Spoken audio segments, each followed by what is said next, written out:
Hello everyone, welcome back to our inventory management system series.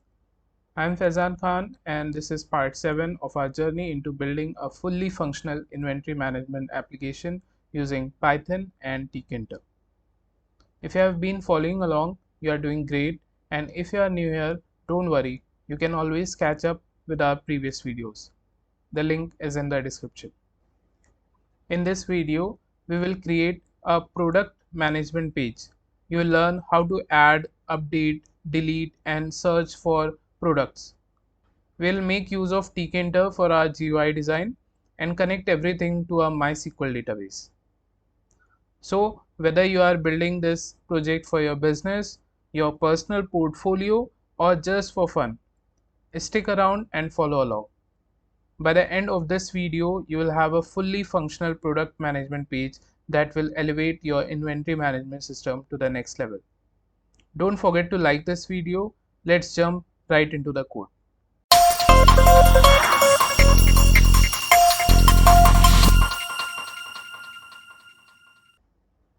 So coming to this dashboard.py file, here you see this products button. So I'm going to provide it a command, and the command will be product form.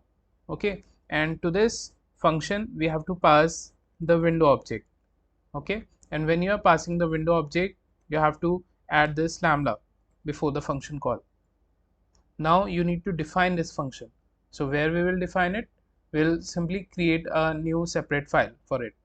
So just right click and select Python file and give a name to this Python file like product or products,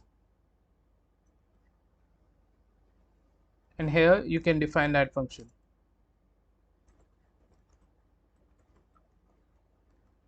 Okay, this function takes window object, and here firstly let's start by printing hello, and we have to import this file in our dashboard.py file. So go at the top and right here from products import product form like this. Now if you run it, if you click here, you see hello is getting printed. Okay, but we don't have to print hello. What we have to do, we have to create a frame, right? Just like we have created a frame in this category or supplier or this employees.py file, right?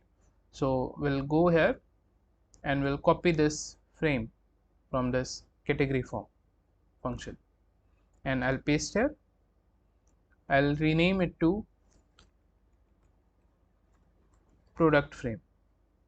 Okay, now I need to import Tkinter, so I'll write from Tkinter import all the classes and the methods. Okay, now if I'll run it, this dashboard.py file, you see we are getting our frame. Okay, this frame x value is 200 and y value is 100, and this frame has a width of 1070 and a height of 567. Okay, this I have used in my original project, so I'm using same values here.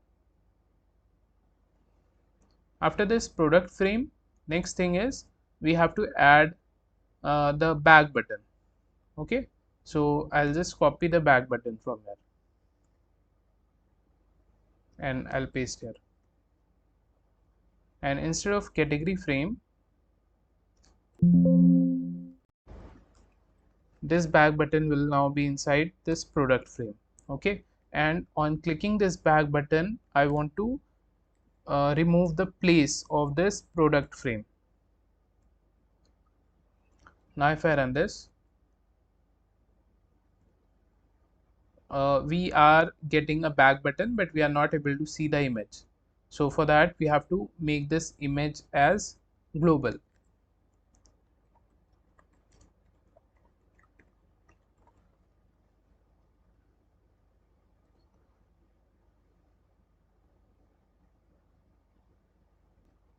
We are getting it here. Let me show you the original project. Okay, so after this back button, I will be creating a left frame. Okay, and inside this left frame, firstly I will be adding this heading label. Okay, manage product details, and then inside that only we will be adding these labels and these corresponding form fields. Okay, then later on we will be adding these buttons inside the button frame. So let's quickly build this section. So I'll firstly create a left frame. Okay, so I can copy any frame from here, like this details frame, because frame will be created in the similar way, and I'll name it to left frame. Okay, and this frame will be inside my product frame. All right, I'll have to change the x value because I want this frame on the left hand side. So let's just change it to 20. If I'll run at this stage, you won't be able to see this left frame because we need to add widgets inside this left frame. Okay, so first thing is the heading that we want to add. So what I'll do, I'll just copy the heading from here, this heading label. Okay, I'll just copy it, as everything will be created in the similar way, so I'm just doing the copy and paste. And this heading label will be inside my product frame. Okay, the text here will be manage product details, font will be same, background foreground will be same, and instead of the place method I can use the grid method. Okay, because I'm adding this heading label inside this left frame. Okay, and since this heading label is the first thing we are adding, so it will start from row 0 and column 0.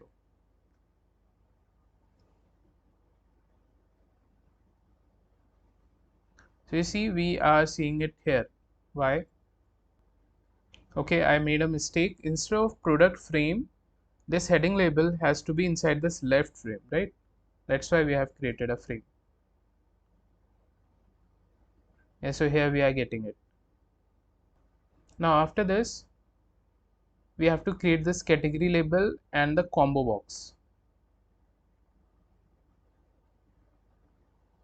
So I'll go to this category.py file, and from here I'll copy any one label like this ID label, and I'll paste here. This will be inside the left frame only. Text will be category. Row value will change to 1. Everything else will remain as it is. Okay, and just next to it we want the combo box. So, and also don't forget to change the name here. So this will become category label. Okay, and now we'll create the category combo box using the combo box class, but that combo box class is present inside the ttk module, so we have to import it from tkinter. So I'll write here from tkinter import ttk. Now I'll write ttk dot combo box. Okay, and where you want to see this combo box? Inside the left frame, right? So I'll pass left frame here. Then what should be the values inside this combo box? That we have to fetch from the category data table. Okay, we'll see that later, but for now I'll just grid it. So row will be 1 only, column will become 1. Let's run and see. So here we are getting it, and you see this combo box is getting placed from column 1. So column 1 position is starting from here. Okay, because this heading label was at column 0. Okay, so column 1 will start after this heading label complete itself, right? So what I'll do, I'll provide 2 column spaces to this heading label. So I'll write column span 2. So now it will take 2 column spaces, column 0 and column 1. So you will see it at the center like this. Okay, I'll add font to this combo box. So I'll copy the font from here only,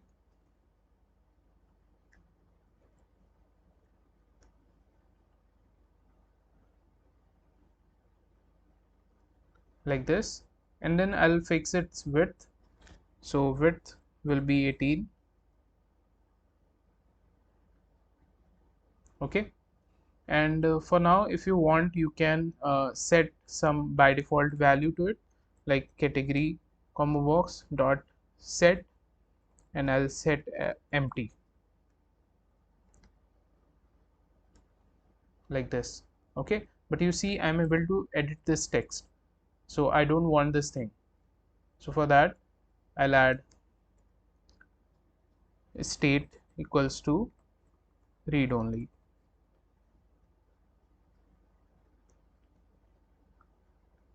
and now you will not be able to edit it. Okay, after this we have supplier label and its corresponding combo box, and as you know, that will be added in the similar way. So I'll just copy the label and the combo box, I'll paste here. So firstly, this will be at row 2. Okay, the name will be changed to supplier label and supplier combo box, like this. The text here will be changed to supplier. Okay,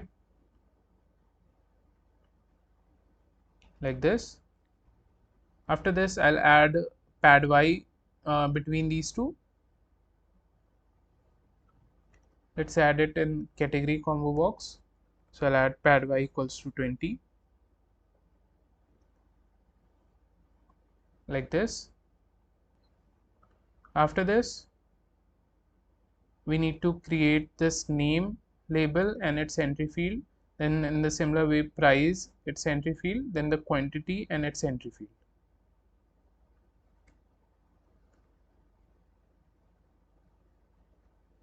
So I'll just copy the label firstly.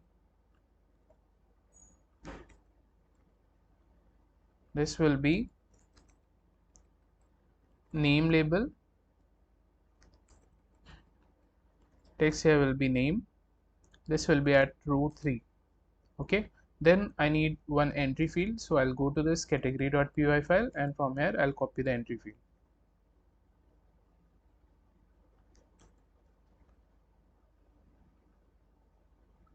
This will become name entry, and this entry field has to be inside the left frame. Okay, row will be 3 and column will be 1. After this, we need price label and price entry field.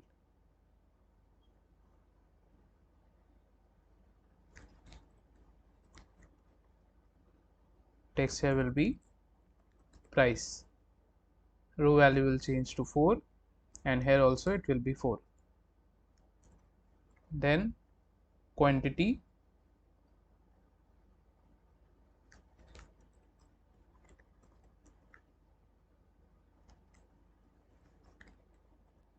text here will be changed to quantity. Row will be 4, sorry, row will be 5, and here also it will be 5.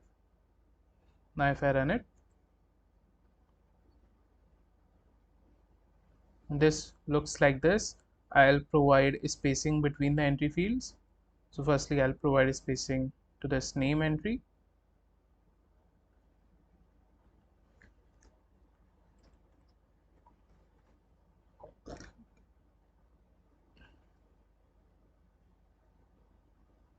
Okay, and now I'll provide it to the quantity entry.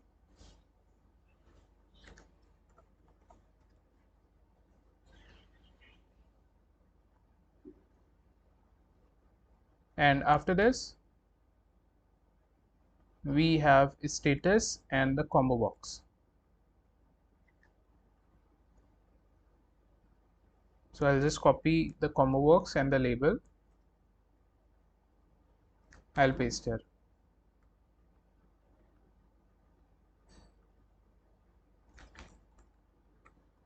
this will become status label and status combo box.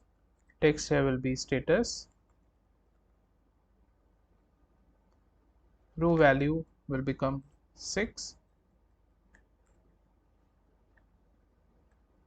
Okay, and in case of a status combo box, what will be the values? So the values can be available, not available, or active, inactive.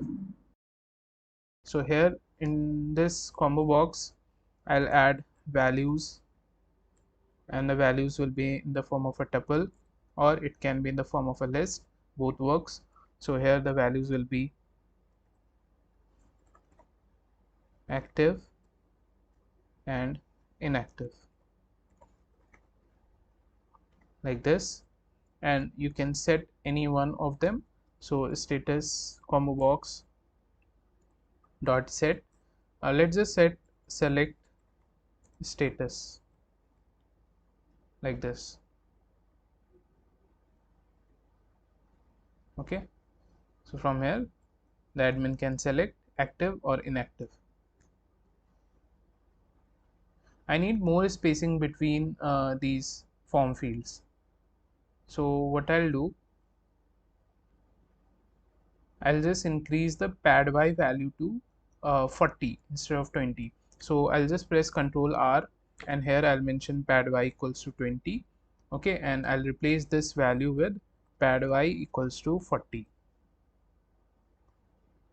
So simply replace all and run this.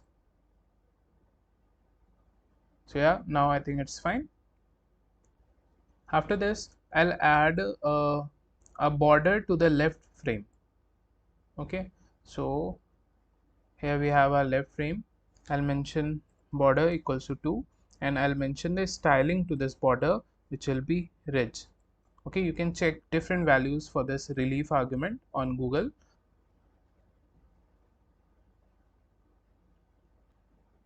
As you can see, this doesn't look nice because here you see there's a spacing because of pad X, but on the right hand side we don't have any spacing. But once you will add the buttons, okay, then this spacing will automatically be fixed. So let's create a button frame. Okay, just below this status combo box. So I'll write here button frame, and it will be created with the help of frame class.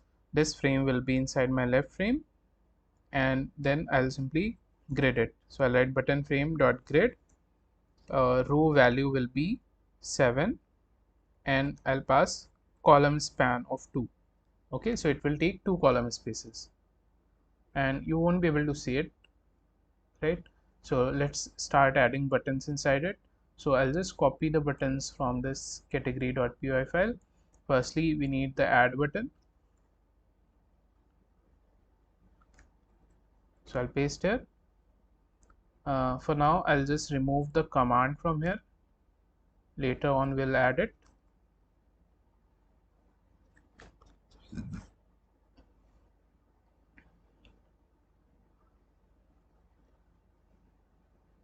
Yeah, so here we are getting it.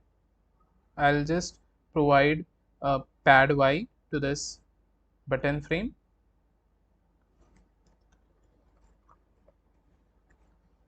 Like this. Okay, and let me close this. And after this add button, we need update button.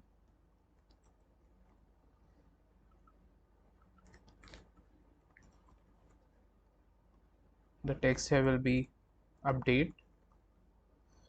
Okay, column value will change to 1.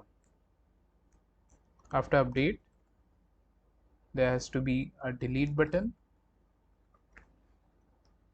The text here will be changed to delete, and column will be changed to 2. And then we need clear button. The text here will be clear, column will be 3.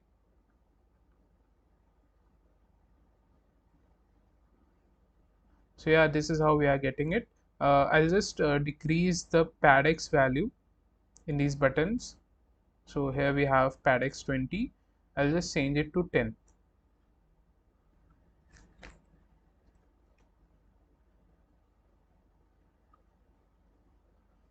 I'll just shift this left frame a bit up. Firstly, I'll shift this back button a bit up, then this left frame. So this back button Y position is 30. I'll change it to 10 maybe. Okay, and this left frame Y position is 60. I'll change it to 30. Let's see. I'll just increase this left frame position to 40. I'll simply change this back button Y value to 0.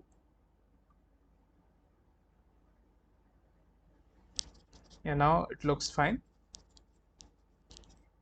Okay, and I'll also change the background color of this button frame to white.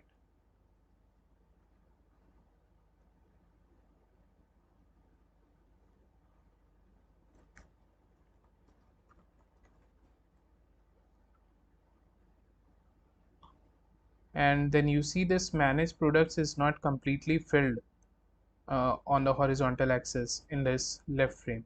So for that, we'll go to this heading label, and to this grid method, here we have to pass sticky equals to west east. Okay, so it will be completely stick on the west and the east direction. After this, I will be increasing the top padding of this button frame. So here we have our button frame. I've added 20, so it means from the top there will be 20 px and from the bottom also 20 px. But I will increase the top to 30 and from the bottom I'll just add 10 px.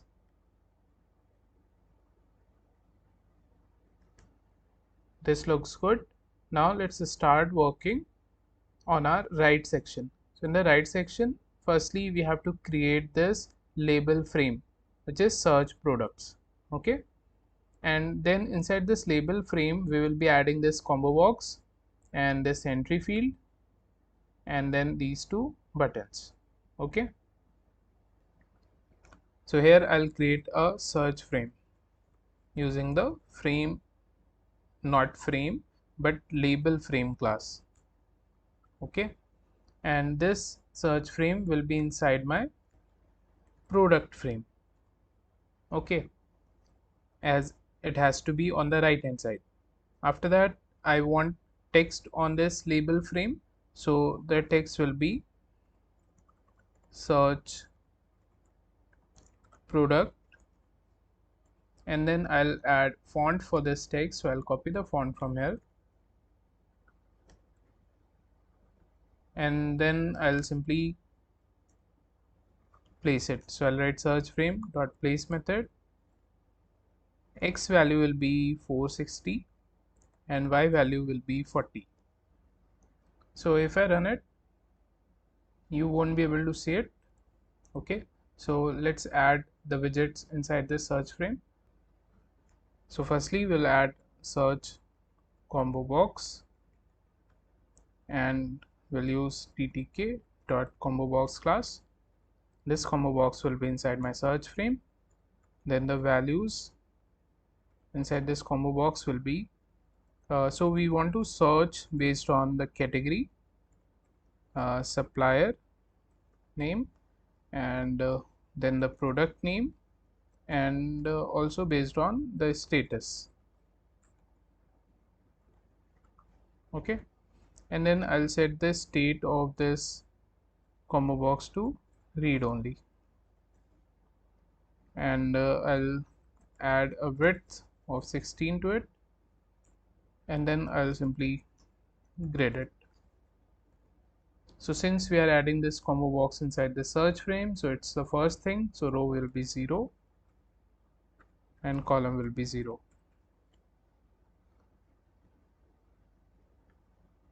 So here we are getting it. Okay, let's increase, let's add the font to it.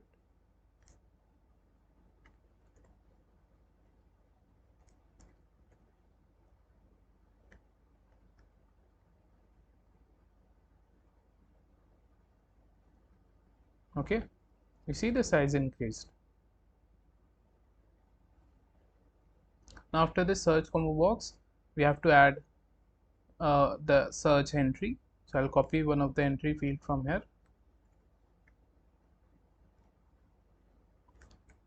and I'll paste here. This will be search entry. Okay, row value will be 0 and column value will be 1, and I'll remove this pad y from here.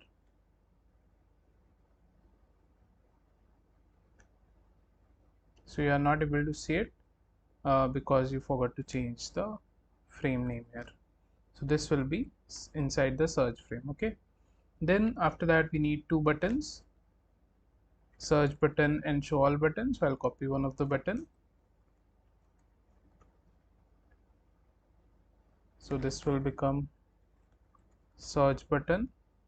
The text here will be search, column will be 2.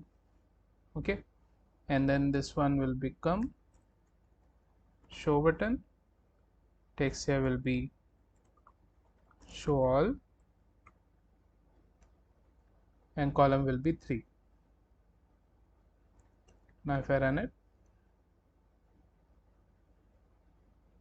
okay, again we are not able to see the buttons because we need to change this button frame to search frame.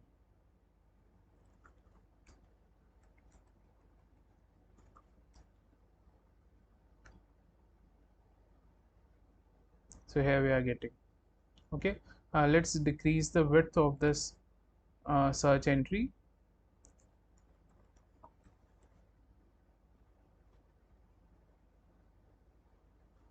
And now it's fine. Here you see we don't have any spacing between this combo box and this entry field. So to this combo box, I'll add pad x equals to 10. Okay, then here you see the spacing is of 20 px, 10 px from this search button and 10 px from the show all button. So I'll just add 10 px from the left hand side but not from the right hand side. So from the right hand side you'll see the pad x of the show button like this. Okay, now I'll add vertical spacing. So to any of these buttons just add pad y equals to 10.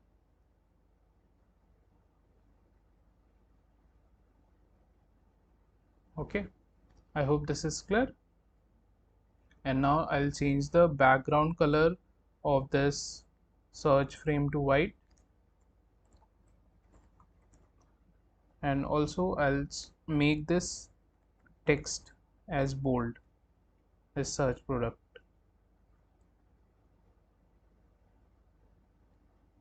Okay, so now this looks fine. I'll just decrease the y value of this search frame. Let's change it to 30.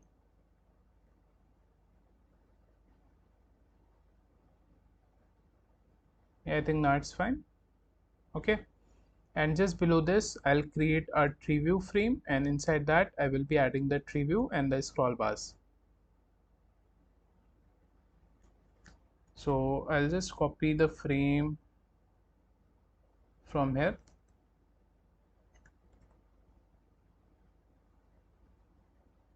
and I'll paste here. This will become tree view frame. Okay, and this will be in the product frame. Okay, then I'll place this tree view frame. So x value will be 480. So this x value will be similar to this search frame. Okay, and the y value will be 125, and then I'll add width and the height to this frame. So the width will be 600 and the height will be 410.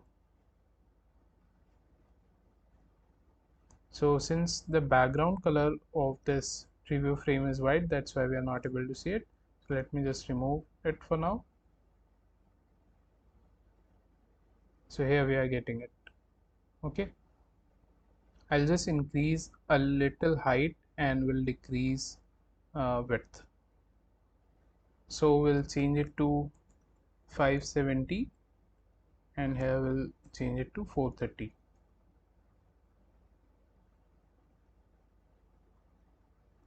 Okay, now inside this frame, let's add the tree view.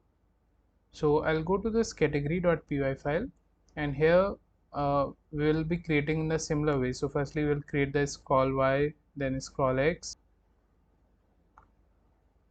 then the tree view. Okay, and then we'll pack both the scroll bars, and then we'll add the command to the scroll bars, and then we'll pack the tree view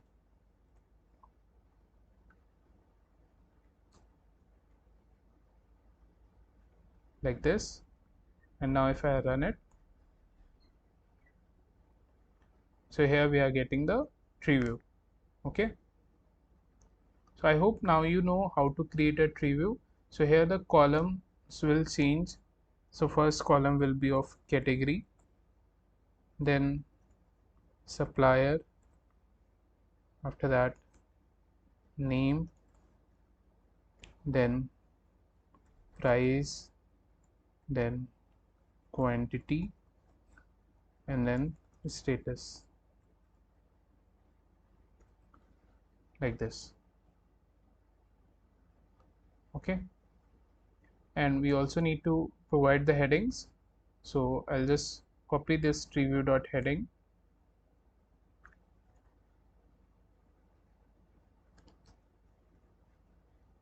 So firstly it will be category column and the text will be category. Then we'll copy this. The second column will be supplier. Text here will be changed to supplier, and this way we have to add all the headings. So this way you have to add rest of the headings.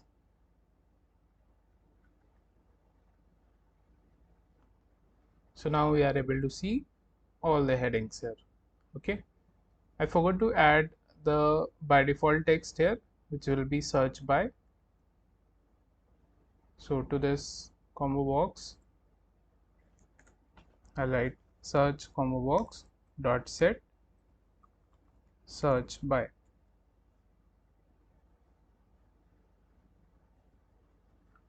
Okay, and now we can start with the functionality of these buttons. So firstly let's start with the functionality of this add button.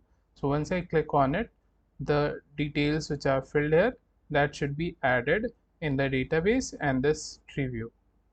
So I'll pass a command to this add button.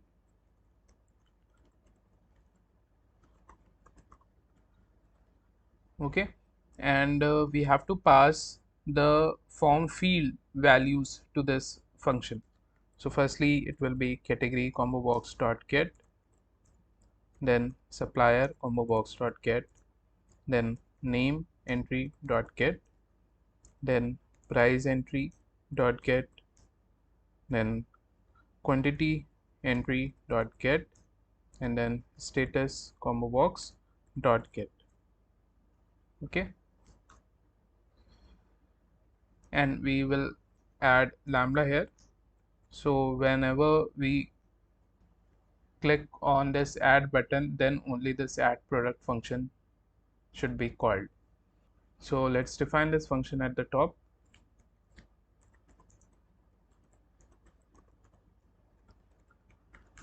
And we will be receiving the values in some variables.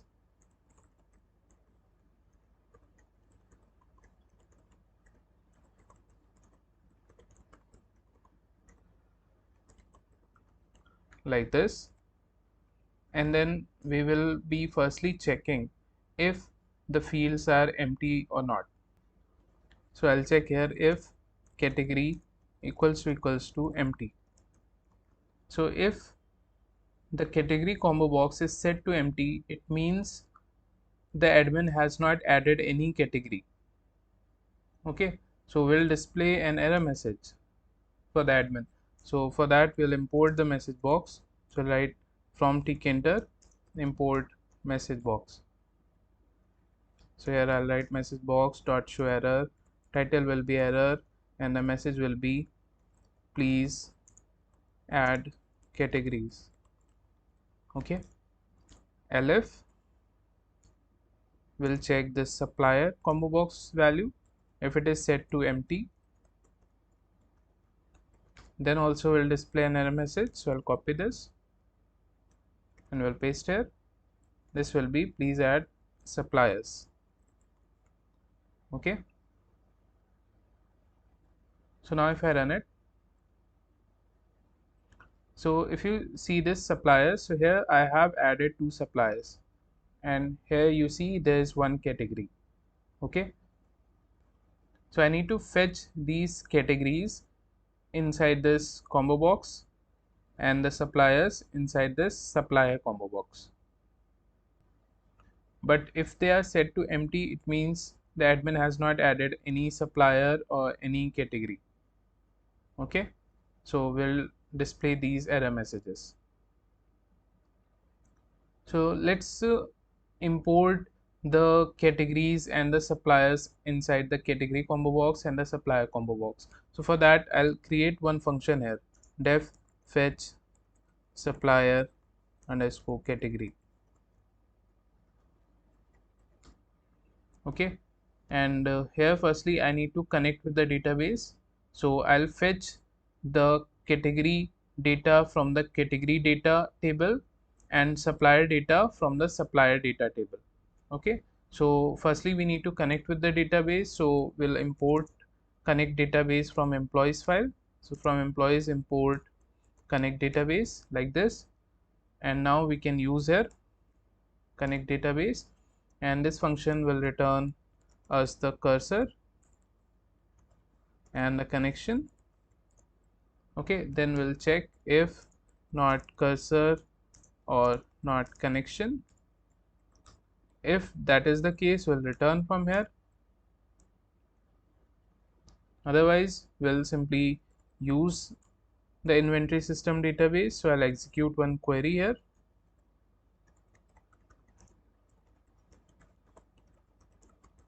like this. Okay, and now I will execute one more query to select the category name. So I'll write here select name from category data table. Okay, and we'll fetch all the records. So this will be nothing but names. So I'll write here cursor dot fetch all, and let me just print these names variable. Okay, and I also need to call this function. So I'll call this function from this product form function from the bottom. Now if I run it, once I click this products, you see we are getting a tuple here. Okay, so tuple inside a tuple. So to access this value, we can use a loop here. Okay, and we'll store this value in a list. So instead of printing, I'll apply a loop for name in names. If I print this name only, let's see what you will get.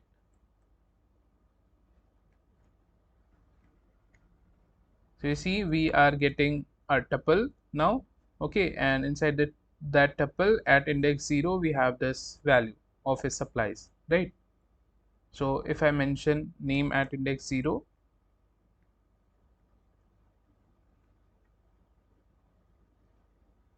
now we are directly getting the value. So we need to insert this value inside a list. Okay, so I'll just create an empty list at the top. So this will be category option like this, and inside this list only I'll just append the name.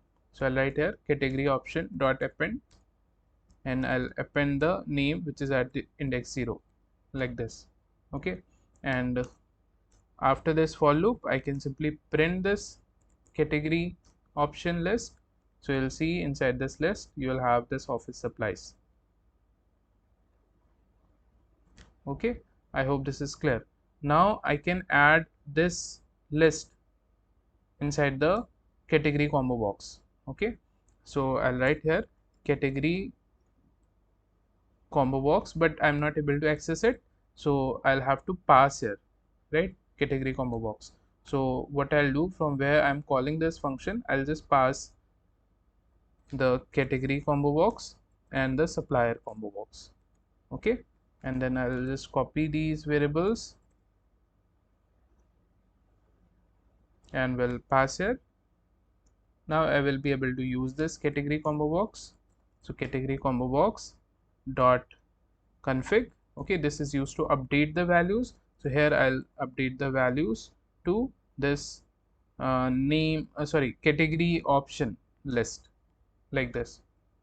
Okay, so now if I run this, if I go to this products, now if I expand this, you see office supplies is there, because in this categories you have just one category, that's why you are seeing one category here. Okay, but if you add more, then you will see all those here. Now in the same way we'll do it for supplier, because currently this is empty. So I'll fetch suppliers now. So I'll again execute one query. So I'll just copy this query. So this time I'll select name from supplier data. Okay, and make sure this name matches with the column name of the supplier data. So if you go to supplier data, and here if you see this create table, okay, here we have this name column, so it is matching. Okay, now again we'll fetch all the names. Okay, and then we will again be using the loop and will append inside the supplier option list. Okay, so we have to create another list which is supplier option. Okay, since this is not created, that's why we are seeing error here. So just like we have created category option, in the same way we'll create supplier option like this. Okay, and once this for loop is over, then we need to add the supplier option to the supplier combo box values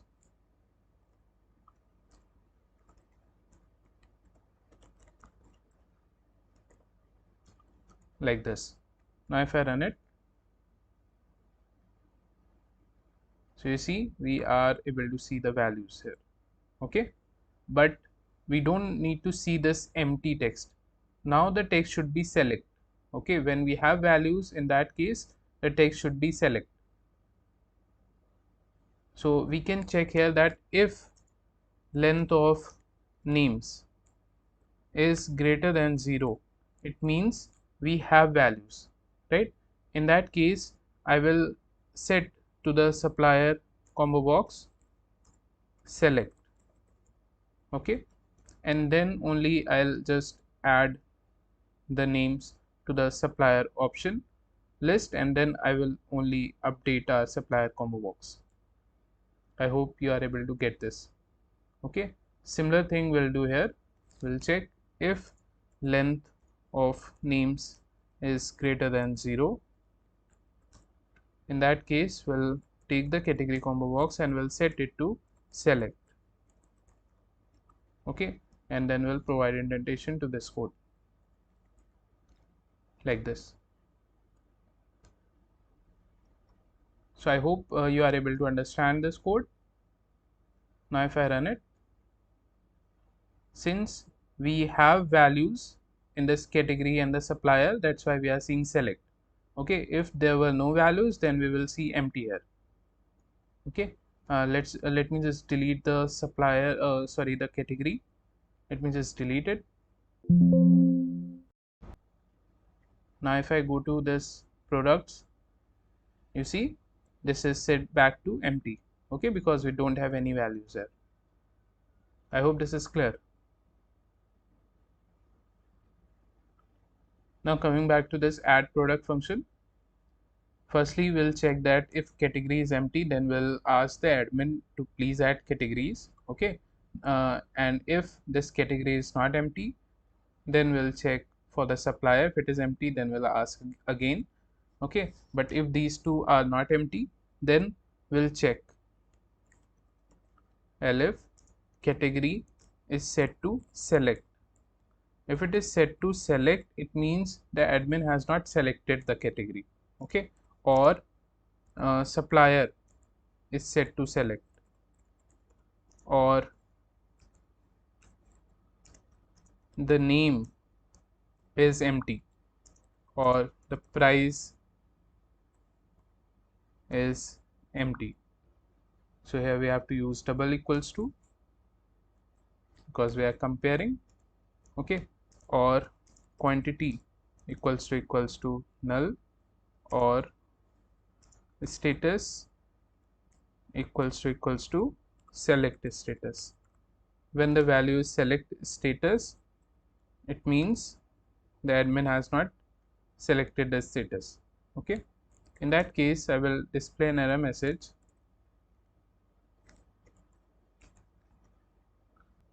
I'll change the message to all fields are required, like this. Okay, so let's test this. If I directly click this add, it says please add categories.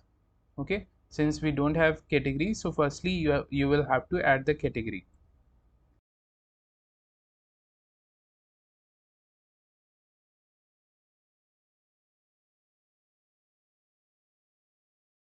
So you see the category is added. Now I can go to this products, and here now one category is added. Okay, so now if I click on this add, now it says all fields are required. Okay, so if I'm mentioning the product name here, suppose TV, price 23,000, quantity 50, and now if I try to add, it says all fields are required. Okay, so we need to select the status, and now still it says all fields are required because these are set to select, so we need to select them. Now everything is fine. Now if I click add, now you see we are not seeing any error message. Okay, so now what I want, I'll simply go to the else part, and in the else part I want to insert that data inside the database and inside the tree view. So I'll firstly connect with the database. Okay, so I'll call this connect database function. So I'll simply copy this code from here,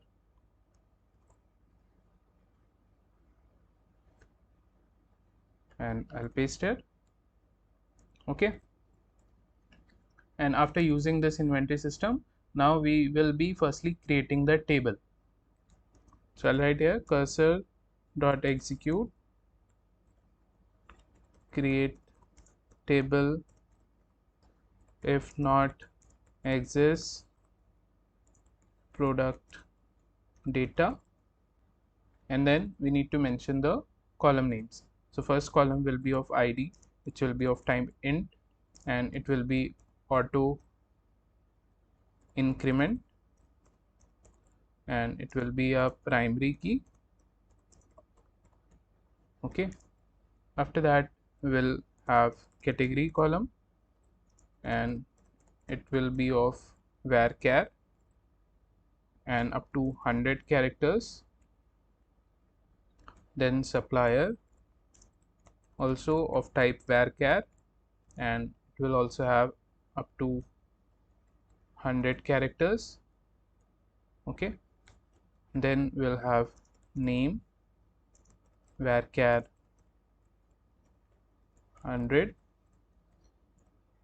then price will be decimal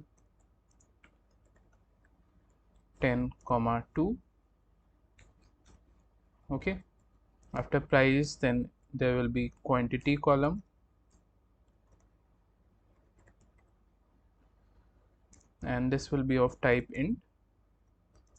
Then we'll have status, this will be varchar 50. Okay, so I hope you are clear how to create the table. This is how you have to do it. Okay, and you can move it to a new line. Now after creating the table, you can run this code.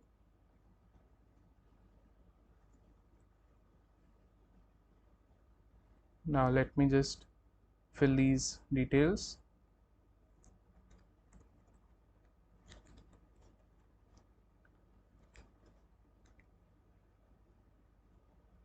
Now once I click add, now firstly let's check we are not getting any error. Now let's go to the command line client.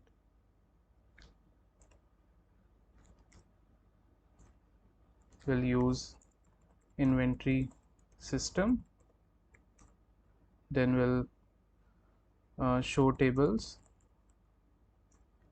Okay, so here you see product data table is created.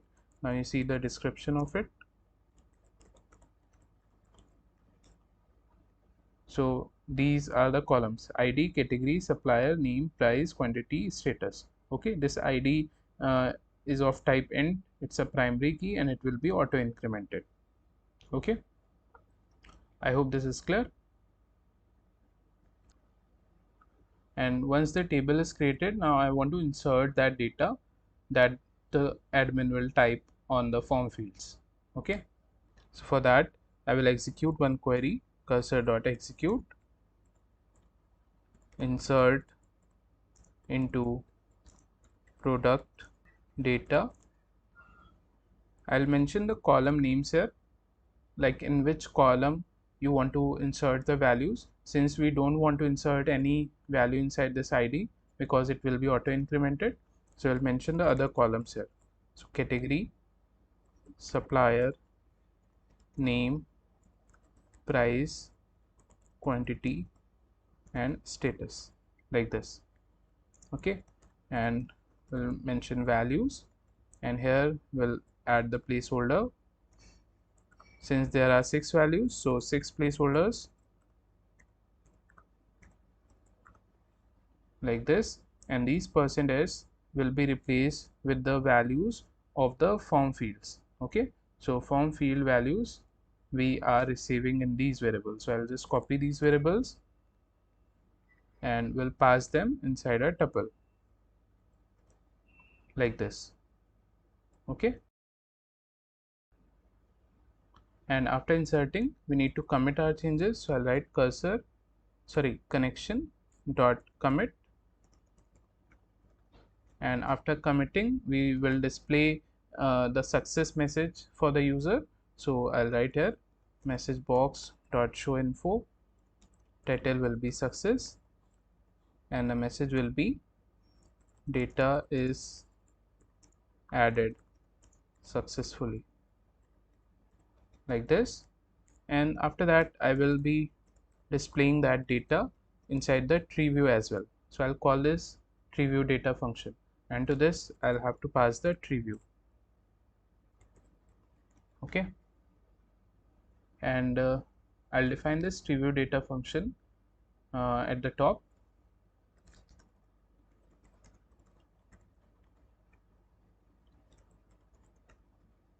and this function will receive the tree view.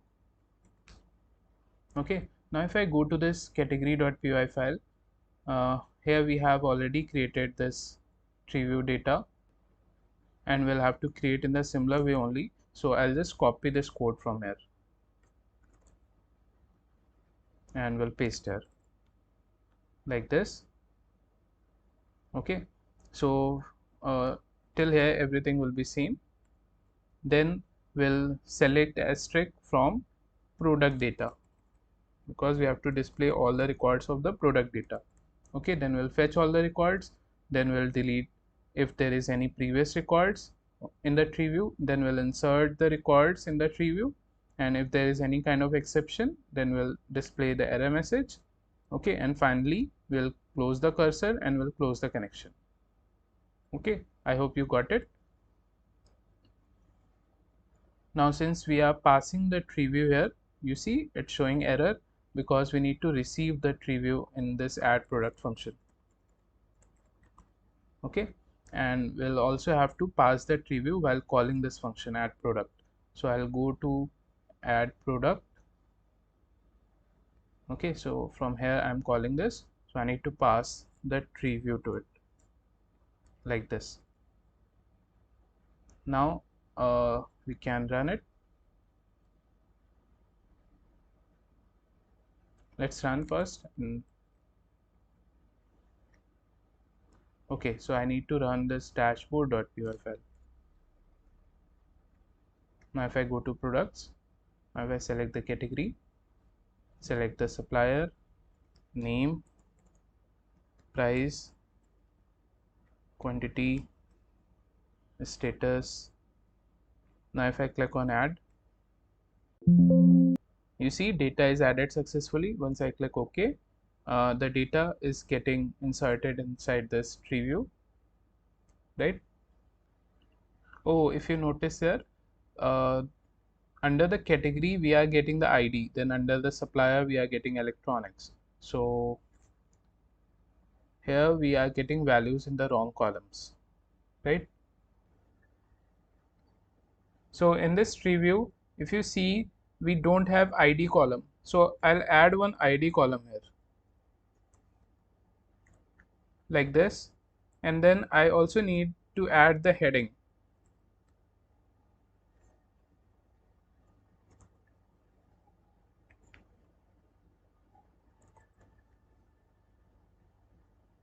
Yeah, now it's fine. Let's run.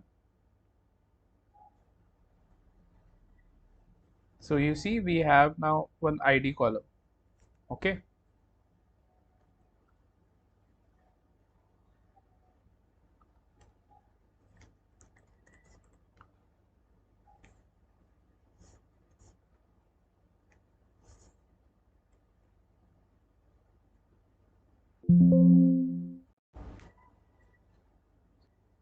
so now you see we are seeing ID, category, supplier, name, price, quantity, and status. Let's change this name heading to product name, so it will be much clearer like this. Okay,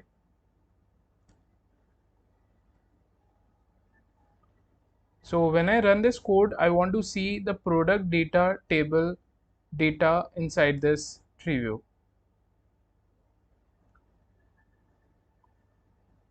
So for that I'll have to call the tree view function from this product form function. Okay, so here I'll write tree view data and I'll pass tree view to it. Now if I run it, so you see the data is getting fetched there.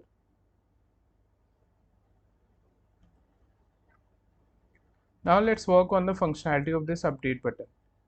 So what I want, once I select this data should be filled in these form fields. So for that I'll create one function which will be def select data. So inside this function, firstly we'll check if the tree view row is selected or not, right? So I'll write here tree view, but you see I'm not able to access this tree view, so I'll have to pass this tree view while calling this select data function. So I'll have to bind this function with the tree view. So I'll write tree view dot bind, and I'll bind this select data function with mouse left button, release 1. Okay, and here I'll call this select data. I'll have to pass lambda here and will pass the event.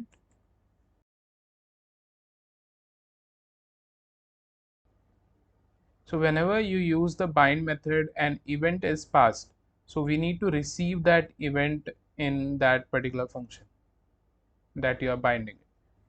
And to this function, you also need to pass the tree view and other fields: category combo box, supplier combo box, name entry, price entry, quantity entry, and status combo box, like this. And we also need to receive these values, so I'll just copy them and I'll paste here. Okay, so now I can use the tree view. So tree view dot selection, this will give us the row index that you are selecting, and after this we have to get the content. So for that you have to write tree view dot item, and to this item you have to pass the index. This will give you the content, but that content will be inside a dictionary, so I'll store it in this dict variable. Okay, and then this dictionary has one key which is values, okay, inside which we have the actual content that we can store in some variable, actual content or just the content, like this. Okay, now if I print this content variable, so you'll understand. If I run it, so once I select this, you see we are getting this list. So this is our actual content inside this content variable. Now we need to insert this inside the category combo box, this inside the supplier combo box, this inside the name, okay, product name, then this inside the price, okay, and so on. So how will we do it? We'll write category combo box dot set, and we'll set content at index 1. Okay, because at index 0 we have the ID, so we will not be inserting ID because there is no entry field for the ID. All right, after that this is supplier combo box, so we'll insert the content which is at index 2. Then name entry dot insert, and at the starting index we'll insert the content at index 3. Then price entry dot insert at the starting index content at index 4. Then this will be quantity entry, content at index 5, and lastly status combo box dot set content at index 6, like this. Now if I run it, so if I select this first row, you see its data is inserted in the corresponding fields. Now if I select the second row, you see in these entry fields the previous data didn't get deleted and the new data got inserted, right? So firstly the previous data should be deleted and then only the new data should be inserted. So before inserting, I'll write here name entry dot delete from start till end. Similarly we'll do it for price entry,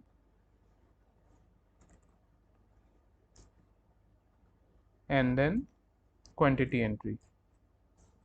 Now if I run it, see we are seeing this data. Now if I select the other row, now the previous data got deleted and the new data got inserted. I hope this is clear. Now if I click on add,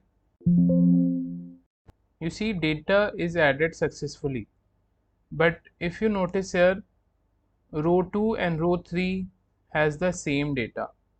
So I don't want this thing to happen. Okay, so if the category, supplier and the product name matches, then it should display a message box that the record already exists in the database instead of inserting the data. Okay, so I'll come to this add product function. Before inserting the data inside the product data table, I'll execute one query here, cursor dot execute. Here I'll select asterisk from product data where category equals to %s and supplier equals to %s and name equals to %s, and we'll replace these %s with the actual values of the fields. So I'll get the values from the category entry, category combo box, then from the supplier combo box, and then from the name entry. So we'll fetch the record. We'll write cursor dot fetch 1 and we'll store it inside existing product variable, and we'll check if existing product, then we'll display a message box and we'll show error that the product already exists. Now if I run it, if I select this, now if I click on add,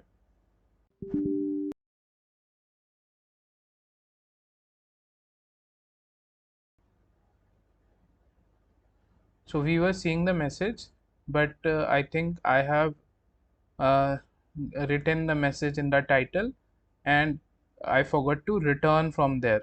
Okay, that's why the record was added successfully. Okay, so what I'll do, after this message box, I'll return from here. So I will not execute rest of the code, otherwise the data will be inserted, right? So I'll return from here. So this is important. And you see I have added the message in the title only. So just before the message, I'll have to add the title. So title will be error, like this.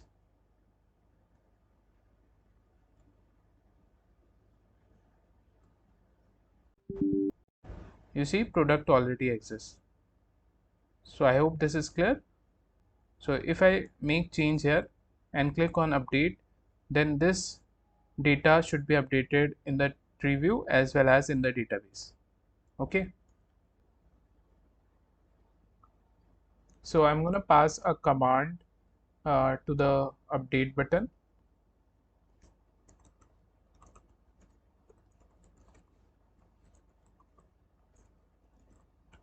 like this.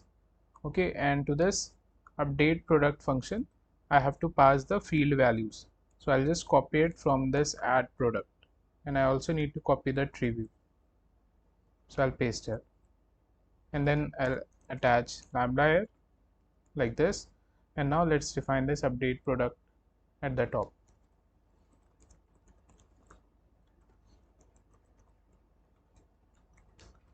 And we need to receive the arguments in some variables, so I'll copy the variables from this add product function, like this. Okay, now firstly I'll check if the row is selected or not. So for that I'll write here tree view dot selection, and this will give us the index, and we'll check if not index. It means the user has not selected a row and directly trying to update. So in that case, I will display a message box and will show error, title will be error, and the message will be no row is selected, like this. Okay, and will return from there. And if that is not the case, it means the user has selected a row. Okay, and we will firstly check if the user has made changes or not. Okay, so firstly we'll be calling this connect database. So firstly we'll be establishing the connection with the database. So what I'll do, I'll just go to the supplier.py file, and here I'll search for update supplier function. So here it is. Okay, so here you see we have done almost the similar thing, only firstly we are checking if the row is selected or not, then we are establishing the connection with the database. So I'll copy this code and we'll paste here. After that I'll use this inventory system,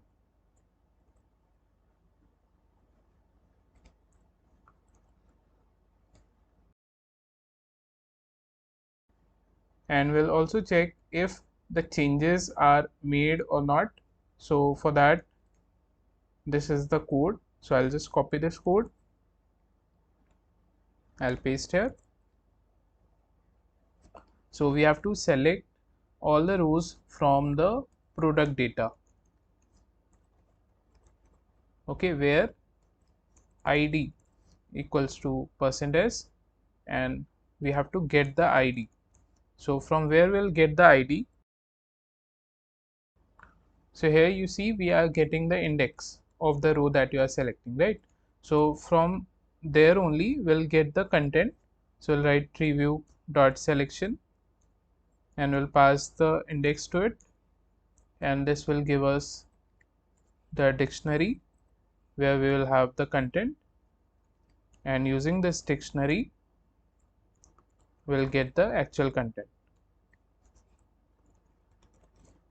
Okay, and at index 0 of this content we will have the id. So this is how we will get the id. So now corresponding to this id we will select the record, okay, and we'll fetch that record and we'll store in this current data variable. And then since we do not want the id, so we'll slice this current data, okay, and let me just print this current data, and then I'll create a new data tuple. So inside this new data I'll pass these fields. So I'll copy these field values and we'll pass here like this, and then I'll just print this new data. So we'll understand what is there inside this current data and what is there inside this new data. Okay, and if these two are equal, it means no changes are made.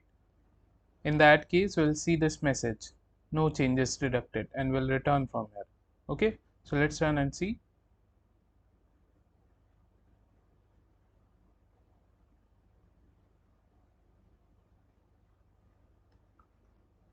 I'm getting error here. It says preview selection takes 1 positional arguments but 2 were given. So yeah, here it should be item instead of selection. Okay,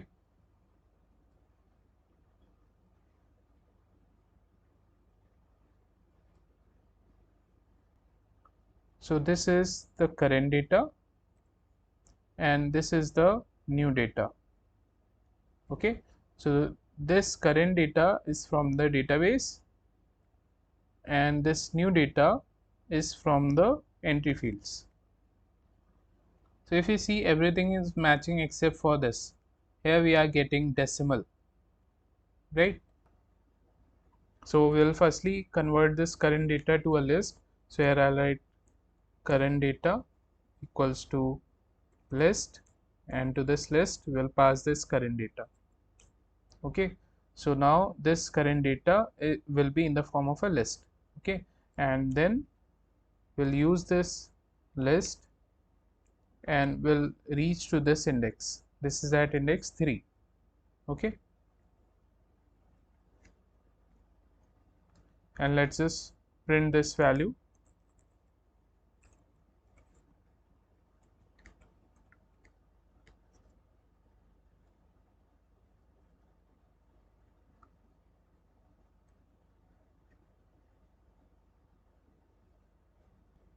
So you see we are getting this value here, right? So what I'll do, I'll just convert it into str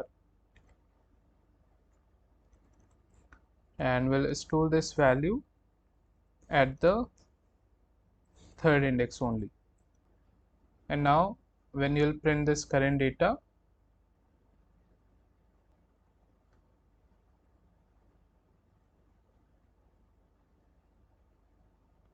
you see that decimal is gone, right? So but this is in the form of a list, right? So what I'll do, I'll just convert this current data back to a tuple like this, and now I can print this current data.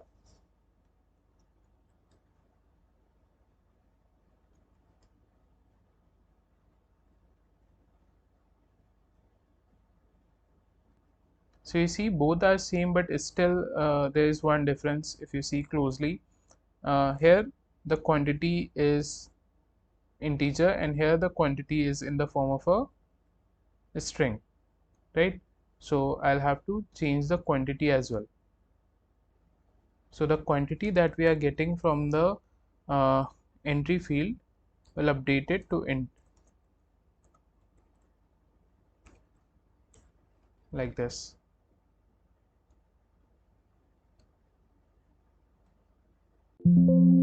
Now it says no changes deducted. Okay, but if I make the change, now we are not seeing any message. This is because now both the data are different. Okay, so in that case I will simply update. So here I'll write the query for update. So I'll go to the supplier file. Here you see this is the query for update. So I'll just copy this query, and after update we also need to commit our changes. Then I'll display the message box, and then we'll use this tree view data function to display the data inside the tree view. Okay, so I'll just copy that code and we'll paste here. So let's update this query. So instead of supplier, this will be product data, and we'll set category supplier name them price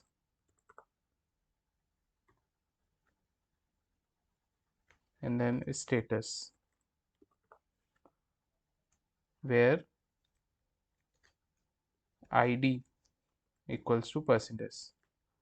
Then we'll update these values. So I'll copy the values from here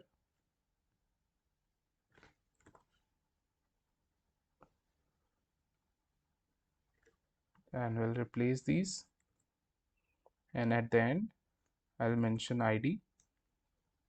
Okay, so I hope this is clear. Now let's run and see. So here I am mentioning the quantity as 500.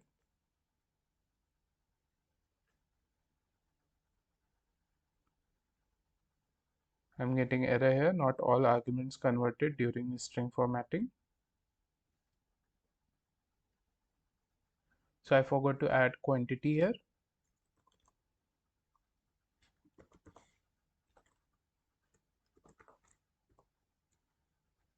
Okay, now let's run again. If I change the quantity to 500,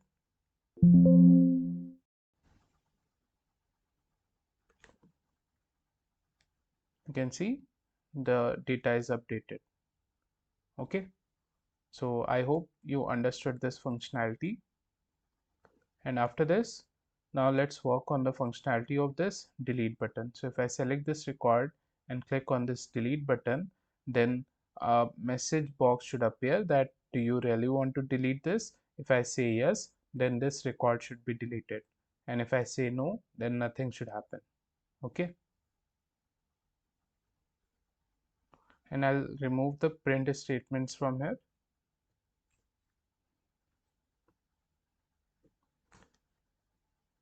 So I'll go to this supplier.py file. Here you see I have this delete supplier function. Okay, so I'll just copy this code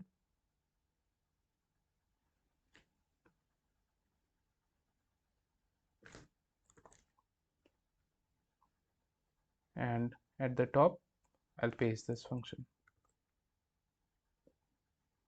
So instead of delete supplier, this will be delete product, and this will take only the tree view, and we'll call this delete product from the delete button. So here I'll pass command equals to lambda delete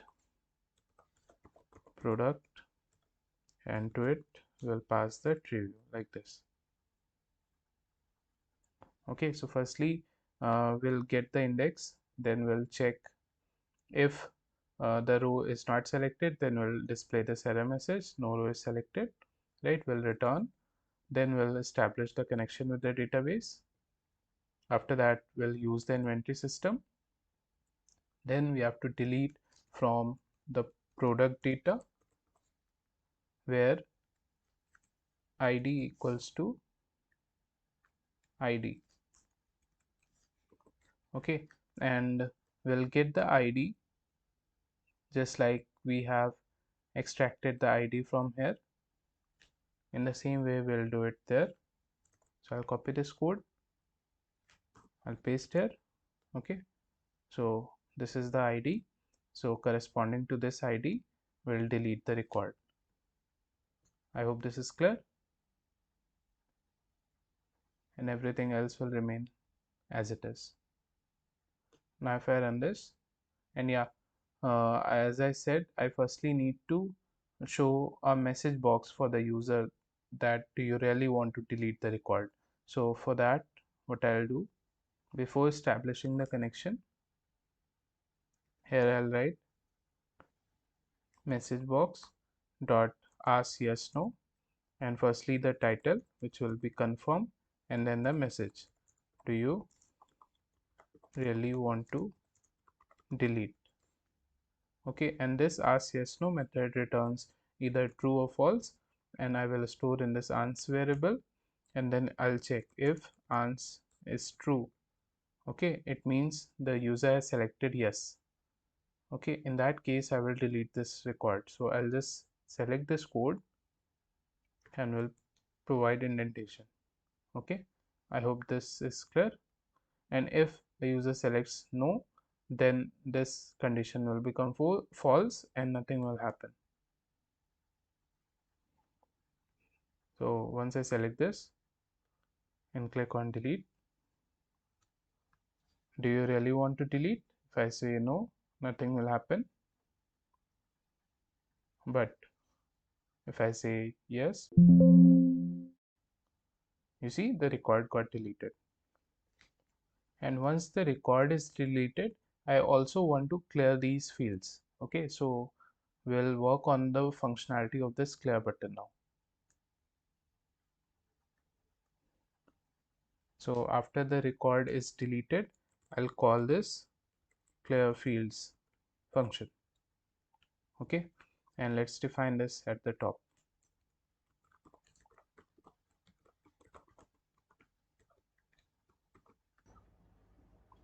So in this function, we will reset all the fields. So I'm calling this function from here, right? So I need to pass all the fields to this delete product.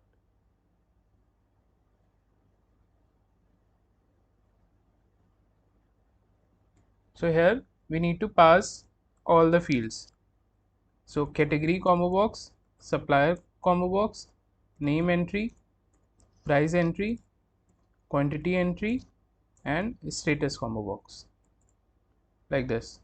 And just copy these variables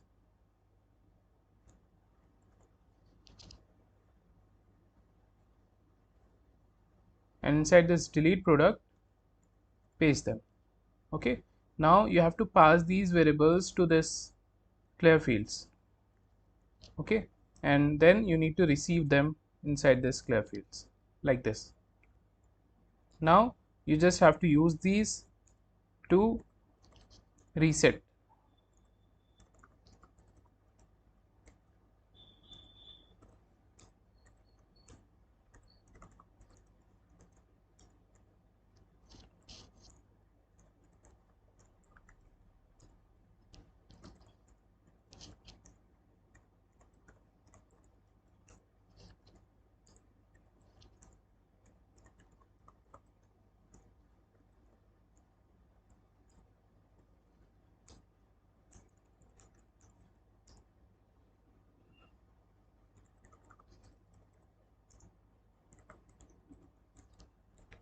So this is how you have to reset all the fields. Now if you run it, select this, click on delete. Do you really want to delete? Yes. You can see the record got deleted and these are reset. Alright. Now I'll pass the clear fields function to this clear button also. So once you'll click this clear button, then also these fields should reset.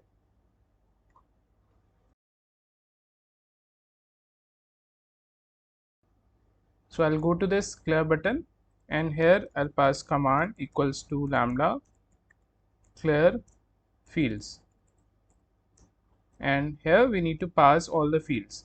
So I'll just copy the fields from here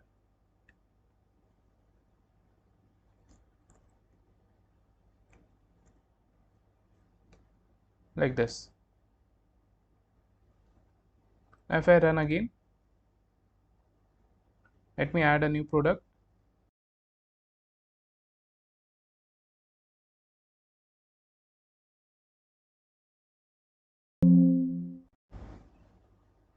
You can see data is added. Now if I click on this clear, these are reset, right? But if I select it, now if I click on clear, you see these are reset, but at the same time I also want to deselect this row. Okay, so for that I'll have to pass the tree view also to this clear fields. Okay, and then I'll go to this clear fields, I'll receive the tree view, and here I'll write tree view dot selection remove, and then I'll remove the tree view dot selection like this.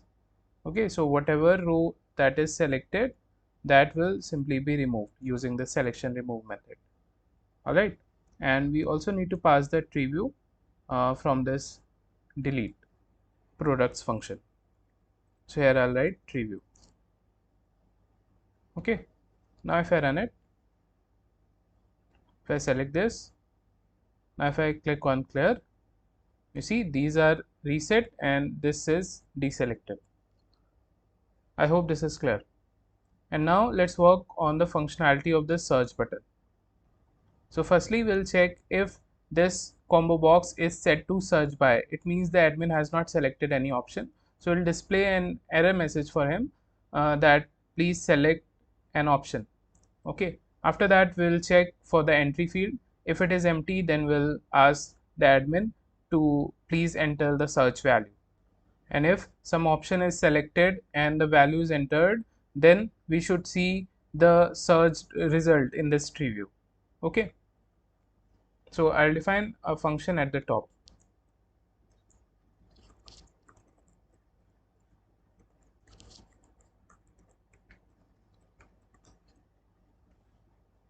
So inside this function I'll firstly check for search combo box, but you see I'm not able to access it here.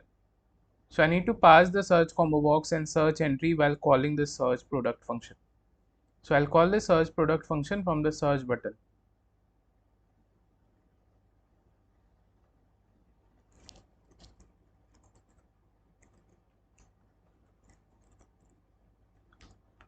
And here I'll pass search combo box comma search entry like this, and I'll copy these variables, I'll paste here, and now I will be able to use this. So search combo box dot get, if it is set to search by, in that case I'll display a message box and will show warning. So title will be warning and the message will be please select an option. Okay, elif will check for search entry. If it is null, okay, we'll check for search entry dot get. Okay, we'll get the value and we'll check if it is empty or not. If it is empty, then we'll again display a message box and this time I'll change the message, please enter the value to search. Okay, let's run and see. You can see please select an option. So if I select an option, now it says please enter the value to search. If I enter Faizan Khan, now if I click search, now I should see that particular record only. Okay, so for that I'll go to the else part, and in the else part I have to connect with the database, and then I'll search for the record. So I'll just copy the connection code from here.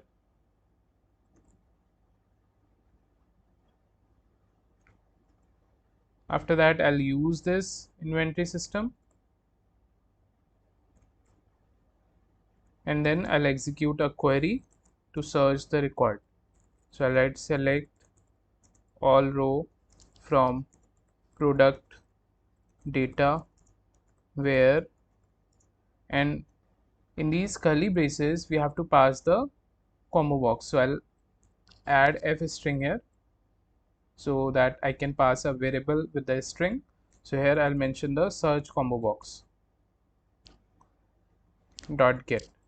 Okay, we'll get the value equals to %s, and we'll replace this %s with the value of the entry field. So I'll write search entry dot get like this. Okay, so we'll get the record, so we'll fetch all the records. So cursor dot fetch all, and we'll store them in some variable like records. Okay, now we need to insert these records in the tree view. Okay, so you know how to insert the records inside the tree view.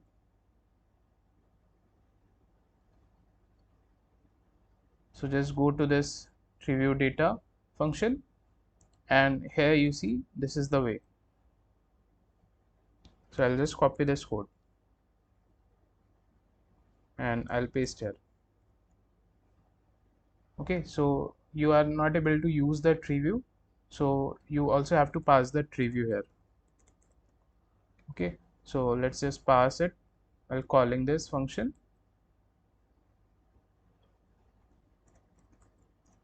like this. So firstly we'll delete the previous data from the tree view, and then we'll insert the search data inside the tree view. And what if we don't find any records? In that case I'll check here if length of records is 0. In that case I'll display a message box and will show error, title will be error, and the message will be no records found, and will return from here. Okay, now let's run and see. So since we only have one record, so we will not be able to see the result properly. So let's just add one more record.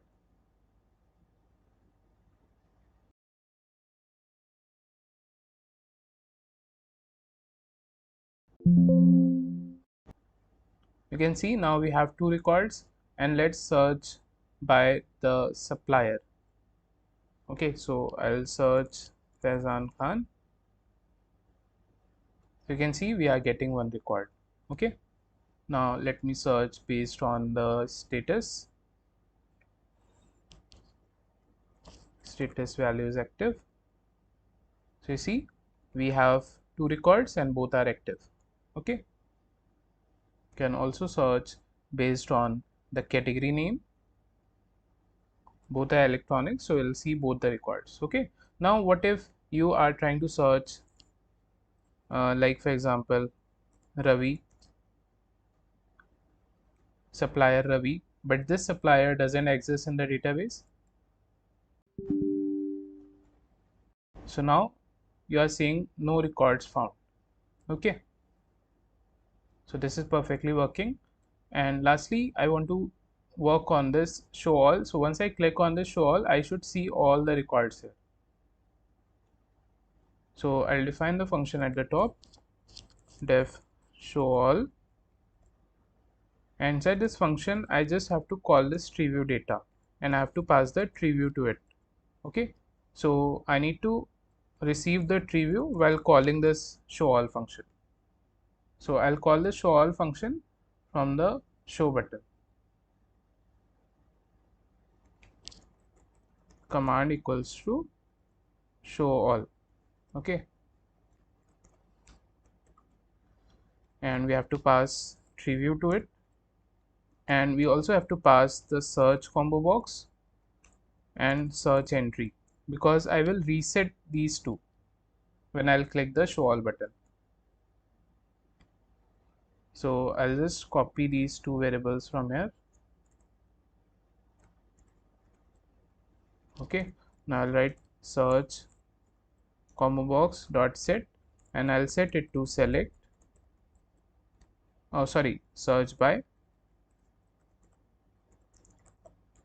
and then I'll set this search entry to empty, like this. Okay, I hope this is clear. Now let's check. So if I search based on the supplier, if I'm entering just the first name, it says no records found. Okay, so you need to mention the full name here. Okay, so here we are not searching for look-alike matches. Okay, but if you want to use that same functionality that we have done in employees, you can do that here too. So you see, we are seeing one record, and now clicking on the show all, you will see all the records. So we are done with this, and I hope you have completed it successfully. Let me know in the comment section if you have any doubts or if you are liking this. And in the next video, we will be working on the sales page.